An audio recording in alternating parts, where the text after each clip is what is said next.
When you look at Arsenal's last 7 Premier League matches, drew against Liverpool, drew against Forest, lost to Manchester United, beat Leeds, beat Sunderland, drew with Brentford, last night drew with Wolves. Is that the stuff of champions?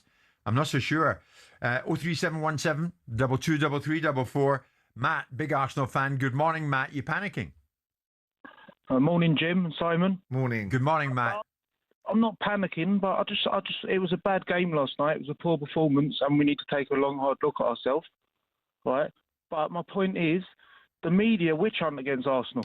Like, we've never spoke about the title, and you got Merson, Neville, Redknapp setting us up to fail. Last month, Tottenham drew to City, and Merson said, "That's it, Arsenal are champions.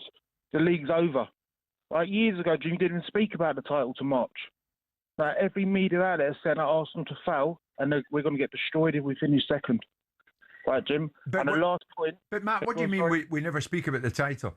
On the way to Molineux last night, Arsenal fans must have been talking about, now, we win tonight, we can go in on Sunday, the North London derby, 7 clear. That's bound to have been the conversation, Matt.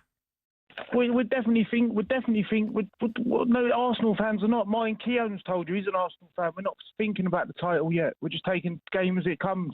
You're not thinking about the title, Matt? Not at all? No chance.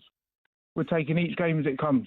Fair enough, but we've had two Arsenal. I mean, if Liverpool were going for the title, or Manchester United, or one of these sides were going for the title, I'm not sure that we'd get a group of Liverpool and Man United fans coming on, as we've had this morning, hoisting the white flag. So there's not you. You're not doing that. But previous callers have actually gone, "Now we're not going to win. It's done. We've blown up." That's right. And that seems like a defeatist mentality that doesn't manifest itself in clubs that are dead set upon winning, from their fan base to their boardroom. I think you've made some good points this morning, Simon, about Wolves, and I think we should have beat Wolves, definitely. And I think we should have beat Brentford, to be honest. They're on a good run. They've not been in the Premiership for 5 years. We should be beating them if we want to win the title. But honestly, I'm a season ticket holder. We are not talking about the title yet on the stands at the Emirates. Okay, but Matt, just to finish just let me get this straight. You think the media want Arsenal to fail?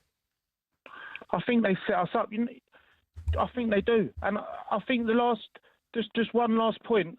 Liverpool, that Darren Anthony, especially on your show, he goes, Liverpool, they've given Man City so many title races. They never speak about Arsenal giving Man City a title race. We've given 3 or 4 title races the last 6 seasons. Liverpool give them 1 decent title race.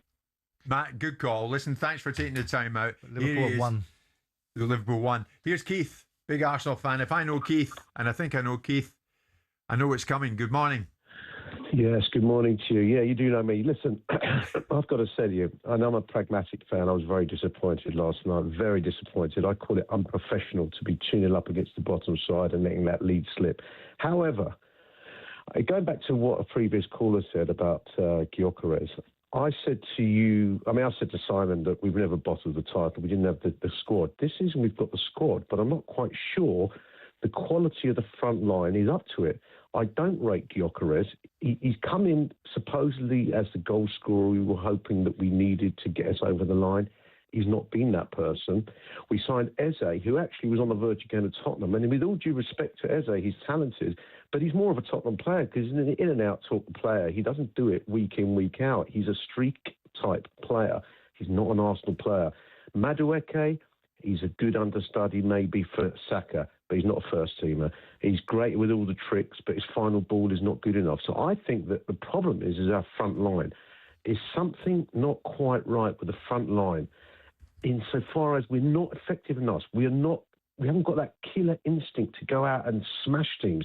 Last night, you're 2-0 up, go out and smash them, put them to rest, and we haven't done that. Well, you cannot let Leeds... Keith, I know you know your stuff. Who's your top goal scorer this season? Good question, actually. I believe... I think it probably is Gyökeres, I think. Gyökeres. But that's irrelevant. And he's coming in for it this morning. Sorry? He's coming in for it this morning.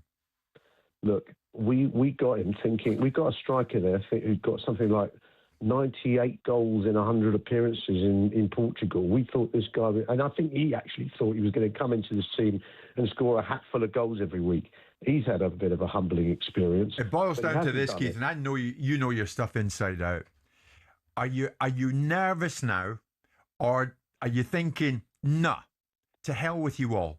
We're going to march on and win this goddamn title. We're going to do it. What side of the fence are you?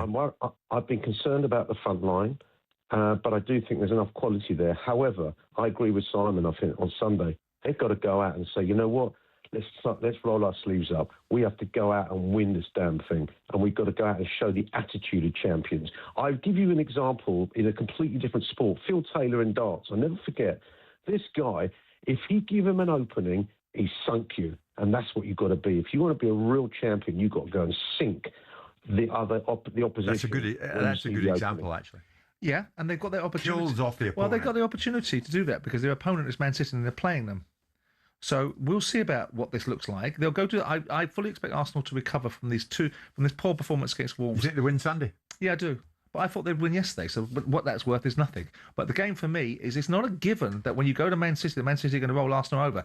That will be a battle. That'll be like Arsenal going to Liverpool and winning the league title at Liverpool, not on the last game of the season as it was back in the day when Michael Thomas scored that goal all those years ago, but that game has that kind of epic proportion attached to it. So don't underestimate Arsenal's ability to go to Man City and beat them at Man City. Keith, always a good call from you. Thank you very much. We'll finish with David, who's a big Arsenal fan. David, where are you at right now with your team, with the title, with the run-in? Where are you at with it? Yeah, not in a good place, to be honest, guys. Great show, by the way. Arteta has spent £1 billion, nearly £1 billion, to assemble this team, this squad. He's on £15 million a year, and he can't manage to beat a team that has accumulated 9 points in the league, and he will possibly go down as the worst team the Premier League's ever seen. My honest opinion is I think we flatter to deceive. We get to a point and then it all starts falling apart. Well, we've seen that 3 times in the last 3 years.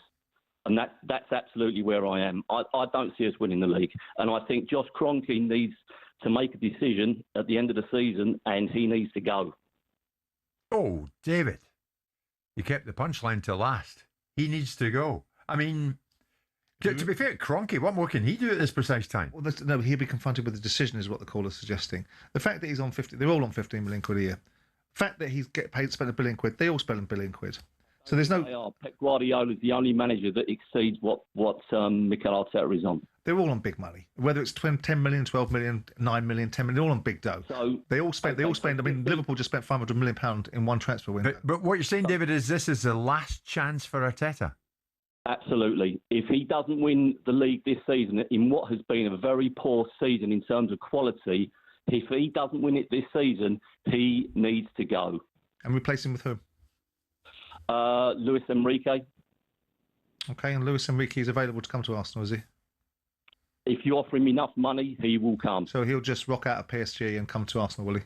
I don't see why not. He wouldn't. Why would you not? Because he's quite happy at PSG, I suspect. Possibly winning Champions Leagues and whatever else that they've done previously. David, listen, absolutely. Realign your thoughts and come on again with us on Monday, and we'll find out who exactly has done what in the North London derby. David, the Arsenal fan, Keith, all of you, thanks so much for joining us on the show this morning. It is it's a tough old Thursday morning for the Arsenal fans, isn't it?